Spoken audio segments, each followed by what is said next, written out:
गया में पिंडदान करने से खुल जाते हैं पितरों के लिए स्वर्ग के द्वार। पितृदेव के रूप में विराजमान हैं साक्षात श्री हरि विष्णु।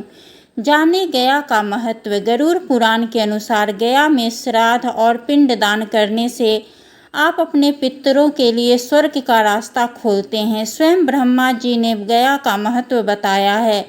हिंदू पंचांग के अनुसार हर साल भाद्रपद मास की पूर्णिमा तिथि के समाप्त होने से लेकर आश्विन महीने की अमावस्या तिथि तक पितृपक्ष पड़ता है। पितृपक्ष को श्राद्ध पक्ष भी कहा जाता है। बता दें कि पितृपक्ष पूरे 16 दिनों के लिए होता है। मान्यता है कि इस दौरान पितर पृथ्वी लोक में ही वास करते हैं। इस दौरान पितरों का श्राद्ध पिंडदान आदि करना शुभ फलों की प्राप्ति होती है।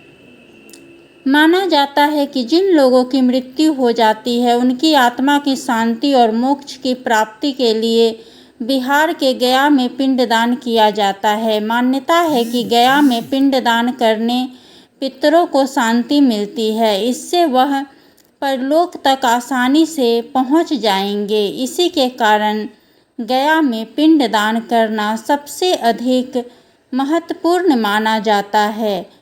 लेकिन क्या वास्तव में गया में पिंडदान करने से पितरों को मुक्ति मिल जाती है? आइए जानते हैं। गरुड़ पुराण के अनुसार गया का महत्व के साथ साथ क्या वास्तव में पितरों को तर्पण और पिंडदान करना सही है? गया में गरुड़ पुराण में स्वयं ब्रह्मा जी ने कहा है कि जो व्यक्ति घर से पितरों का पिंडदान करने के लिए निकलता है, इसका घर से निकलना हर एक कदम पितरों को स्वर्गलोक की ओर बढ़ाता है। वे कहते हैं, हे व्यास जी, सभी समुद्र, नदी, वापी, कू आदि जितने भी तीर्थ हैं, ये सब गया तीर्थ में खुद स्नान करने के लिए आते हैं। इसमें किसी भी प्रकार का संदेह नहीं किया जा सकता है। गया में श्राद्ध करने से ब्रह्म हत्या, सुरापान, स्वर्ण की चोरी, गुरु पत्नी गमन आदि महापाप करने वाले को भी लाभ मिलता है और इन पापों से मुक्ति मिल जाती है। गया खोलता है पितरों के लिए स्वर्ग लोक का दरवाजा। गया यात्रा के लिए मात्र घर से चलने वाले एक एक कदम पितरों के स्वर्गारोहण के लिए एक एक सीढ़ी बनते जाते हैं।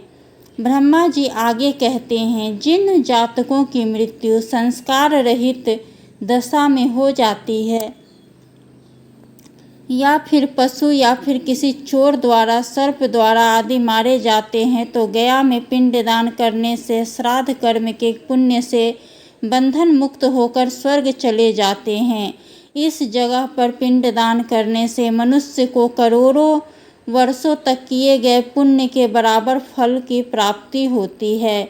गया तीर्थ में पूर्व, पश्चिम, दक्षिण और उत्तर में मुंड पृष्ठ नामक तीर्थ है, जिसका मान 2.5 कोस विस्तृत कहा गया है। गया क्षेत्र का परिमाण 5 कोस और गया सिर का परिमाण नाम 1 कोस है। वहाँ पर पिंडदान करने से पितरों को जरूर तृप्ति हो जाती है। ब्रह्मा जी आगे कहते हैं कि विष्णु पर्वत से लेकर उत्तर मानसत का भाग गया सिर है, उसी को फल्गु तीर्थ भी कहा जाता है। यहाँ पर पिंडदान करने से पितरों को परम गति की प्राप्ति होती है। इसके साथ ही व्यक्ति को पितृ ऋण से मुक्ति मिल जाती है।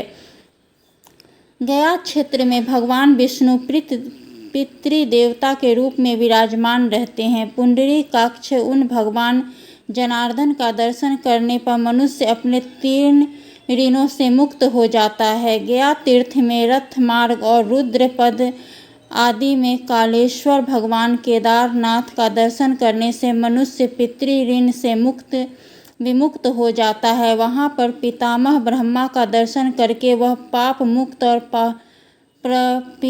प्रपितामह का दर्शन कर अनामय का की प्राप्ति करता है। इसी तरह गदाधर पुरुषोत्तम भगवान विष्णु को प्रत्यन्न पूर्वक प्रणाम करने से उनका पूर्ण जन्म नहीं होता। हे ब्रह्मर्षि, गया तीर्थ में मौन धारण करके जो व्यक्ति या महात्मा कारक का दर्शन करता है वह पितृऋण से विमुक्त हो जाता है और ब्रह्मा की पूजा करके ब्रह्मलोक को प्राप्त करता है। ब्रह्मा जी आगे कहते हैं कि जो मनुष्य